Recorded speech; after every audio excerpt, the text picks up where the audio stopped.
Ephesians 5 verse 8 through 10. Ephesians 5 verse 8 through 10. For you were once darkness, but now you are light. Now you are light in the Lord. for you were once darkness, Now you are light. Now you are light in the Lord. for you were once darkness, But now you are light. Now you are light in the Lord. for you were once darkness, But now you are light. Now you are light in the Lord. As children of light, for the fruit of the light consists in all goodness. Righteousness and truth. Live as children of light, for the fruit of the light consists in all goodness. Righteousness and truth. live as children of light, for the fruit of the light consists in all goodness, Righteousness and truth. and find out what pleases the Lord. Ephesians 5 verse 8 through 10. For you were once darkness, But now you are light. Now you are light in the Lord. for you were once darkness, Now you are light. Now you are light in the Lord. for you were once darkness, But now you are light. Now you are light in the Lord. for you were once darkness, But now you are light. Now you are light in the Lord. Live as children of the light, for the fruit of the light consists in all goodness. Righteousness and truth. Live as children of the light, for the fruit of the light consists in all goodness. Righteousness and truth. Live as children of the light, for the fruit of the light consists in all goodness. Righteousness and truth. and find out what pleases the Lord. For you were once darkness, But now you are light. Now you are light in the Lord. for you were once darkness, But now you are light. Now you are light in the Lord. Hey kids, welcome back to our series, Teach Us to Pray. We are continuing to learn from a very important prayer from the Bible. It's called the Lord's Prayer. It's a prayer that Jesus prayed in order to teach his disciples how to pray. So let's go ahead and say what we already know. You guys ready? Our Father, which art in heaven, hallowed be thy name. Thy kingdom come, thy will be done on earth as it is in heaven. Give us this day our daily bread. Forgive us our debts as we forgive our debtors. We're going to learn from the 5th verse of the prayer. But first, I have a big, tough question for you. How many of you have ever been tempted to sin? Yes, all of us have. Whatever the temptation was, it was real. Temptation is a serious thing. It's a tool that our enemy, Satan, uses to try to trap us into sin. Today, we're going to look at how we can handle temptation and stay away from sin. So let's watch this video.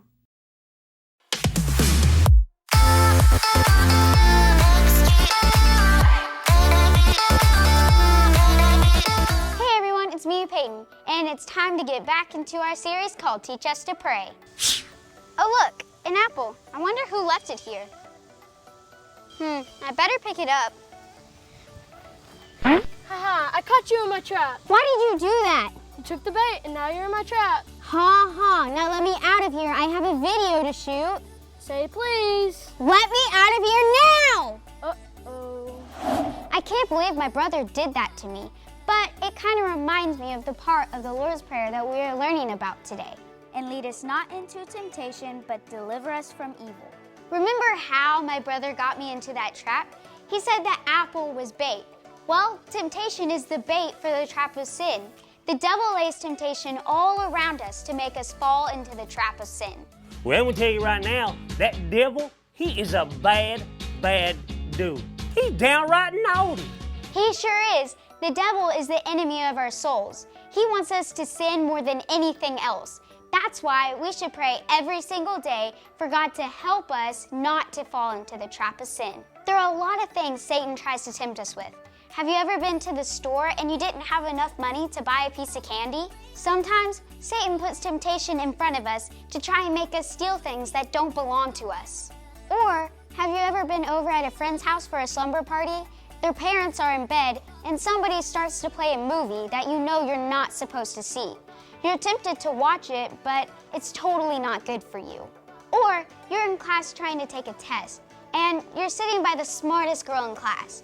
It wouldn't take anything just to lean over and look at her answers. Well, that's the devil trying to set out a trap of temptation for us to cheat on that test. That is temptation. We must pray that God would help us stay away from Satan's traps. If we ask, He'll deliver us from temptation and from evil. Well, it's time for you to get into your lesson today as you learn about the Lord's Prayer and avoiding temptation. This is Peyton reminding you, you can pray every single day. See ya!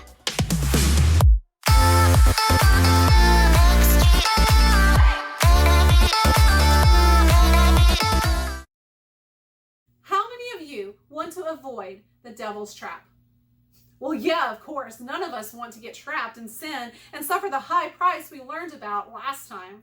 So today, we are going to learn from one of the biggest mistakes of all time. It's a mistake that happened at the very beginning of time.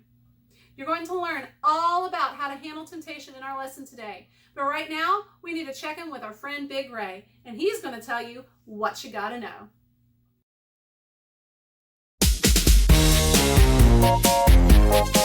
What you gotta know? What you gotta know? What you gotta know? What you gotta know? Hey there, kids. I'm Big Ray, and I'm here to tell you what you gotta know. Today, we are learning about how to handle temptation. So anytime today you hear somebody ask you what you gotta know, you tell them, I need God's help to avoid temptation. Satan tries to trick you by telling you all sorts of stuff about sin. He tells you stuff like, it'll be fun, it won't hurt you, God won't mind. But that guy lies more than Pinocchio. He, in fact, is the father of lies. Don't you listen to a word he says. Instead, you gotta trust God and follow him. Run from temptation. You'll be a lot better off. So anytime today you hear somebody ask you what you gotta know, you tell them, I need God's help to avoid temptation. And that right there is what you gotta know. This is Big Ray, and I'll catch you on the flip side. What you gotta know? Hold up. What you gotta know?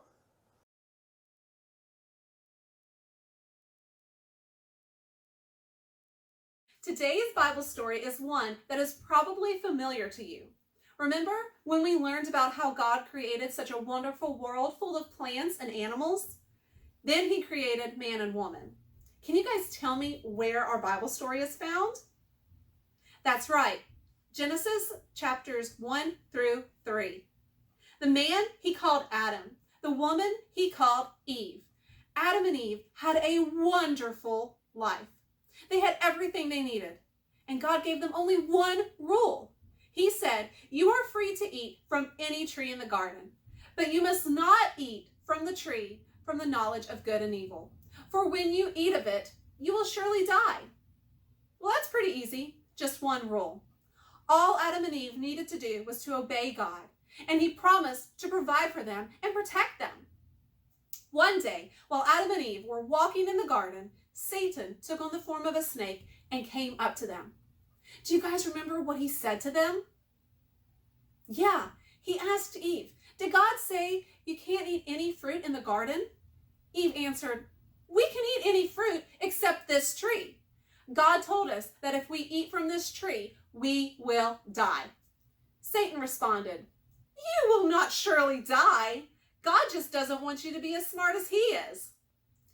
Satan was tempting Eve to disobey God's instructions. Satan lied to Eve to try to get her to sin. Then Eve made a terrible mistake. She listened to Satan's lies and ate the fruit from the tree. To make things even worse, Eve turned and gave some of the fruit to Adam. Adam was not sure about what the snake had said, but guess what?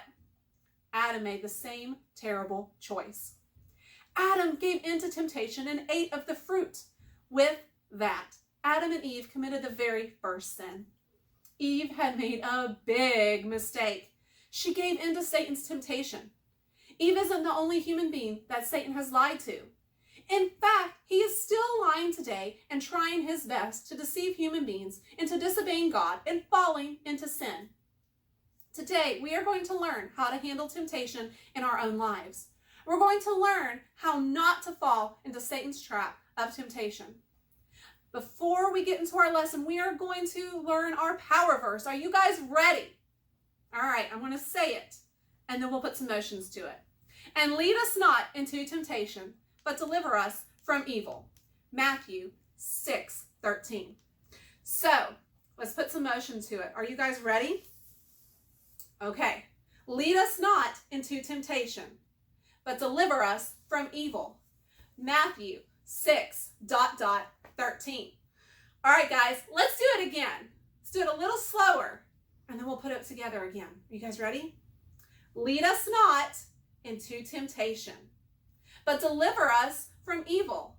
Matthew 6:13.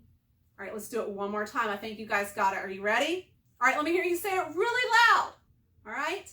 Lead us not into temptation, but deliver us from evil. Matthew 6:13. I think you guys got it. So now let's check in with my friend, and he's going to teach us more about our power verse.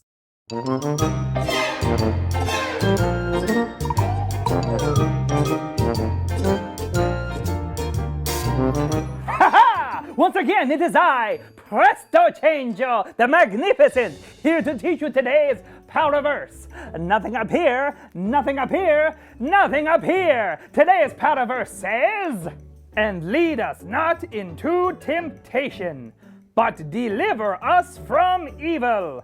Matthew 6:13a.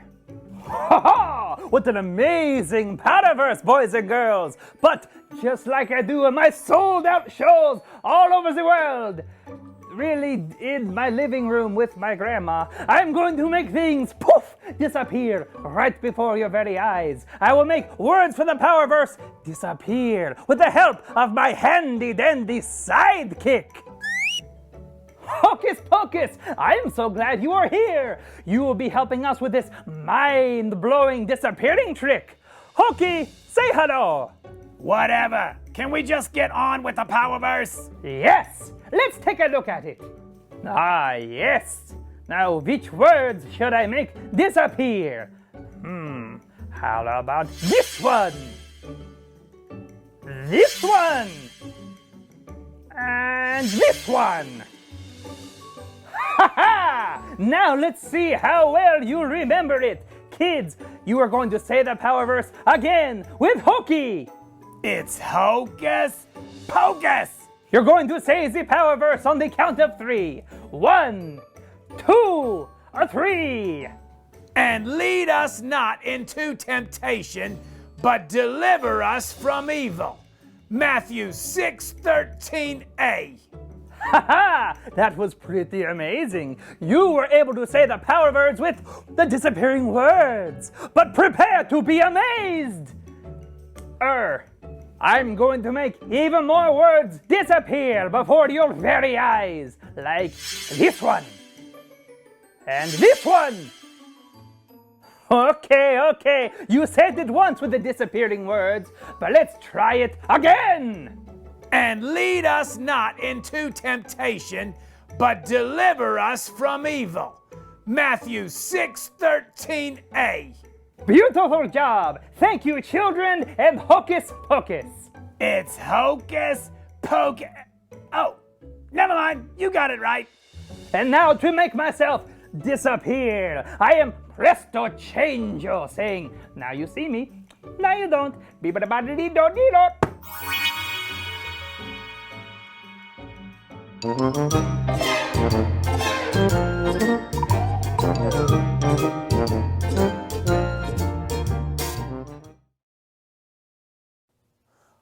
Hold up. What you gotta know?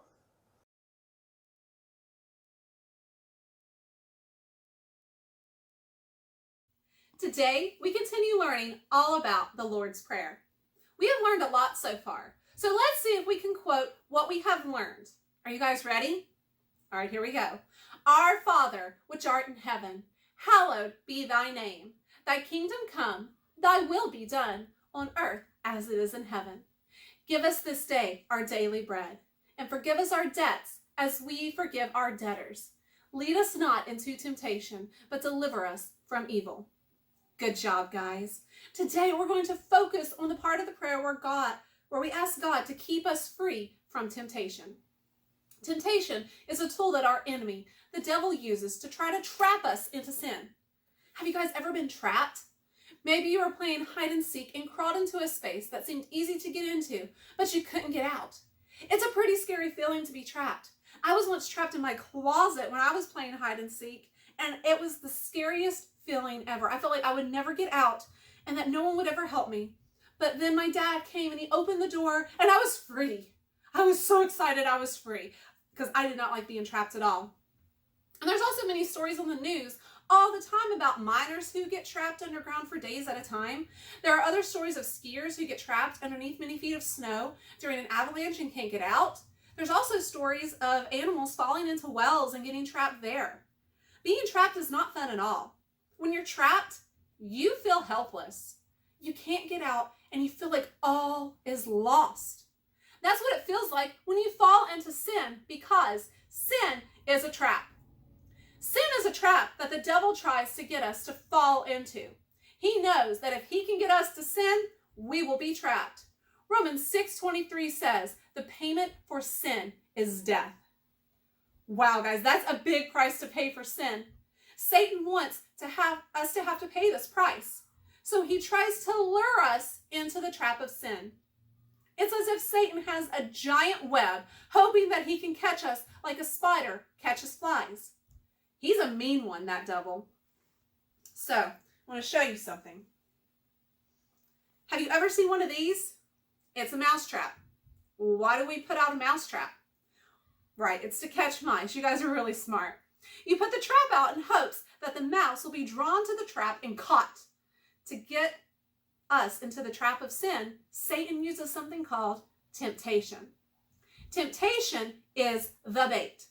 Not only does the devil want to trap us, but he knows how to trap us. He knows that we are only human. He's been watching us our whole entire lives, and he knows our weaknesses. He's seen when we've messed up before, and he knows our weaknesses. So what do we put on the mouse trap to lure the mouse? You're right, cheese. Cheese is already on there to lure the mouse. But why do we put cheese on there? Is it because cheese is all we have? No, it's because that we know the mouse loves cheese. If we put cheese on the trap, we know the mouse will be drawn to it and caught in the trap. So maybe your weakness is lying. Maybe because you want people to think you're cool, you make up lies to tell about yourself. Or maybe your weakness is watching bad stuff on TV. Maybe your weakness is hanging around with the wrong crowd. Whatever your weakness is, the devil will use it as temptation to try to trap you into sin. Just like we use this cheese to trap the mouse, the devil will use the most tempting thing for us and try, you guys ready? To trap us into sin. That's exactly what he wants. He wants to trap us into sin. You remember what happened in our Bible story, right? Adam and Eve were walking in the garden, and Satan came to them in the form of a serpent and lied to Eve. Eve made the mistake of listening to Satan's lies. She bit the bait and boom! She was caught in the trap of sin. Well, guys, what should she have done? Should she turn around and run from temptation? Or should she have stayed? You guys are right. She should have turned around and run from that temptation. We can avoid falling into the trap of sin. That is why we are learning this part of the Lord's Prayer. You must pray that God will lead you away from the trap of sin. We must pray every day that God will lead us not into temptation, but deliver us from evil. God will lead you through your day, avoiding the temptation that the devil is laying out for you and the trap of sin altogether. That's our God. He He's powerful, much more powerful than Satan or his temptation. So guys, we're going to take this opportunity right now to pray. Are you guys ready? Everybody fold your hands and close your eyes real tight.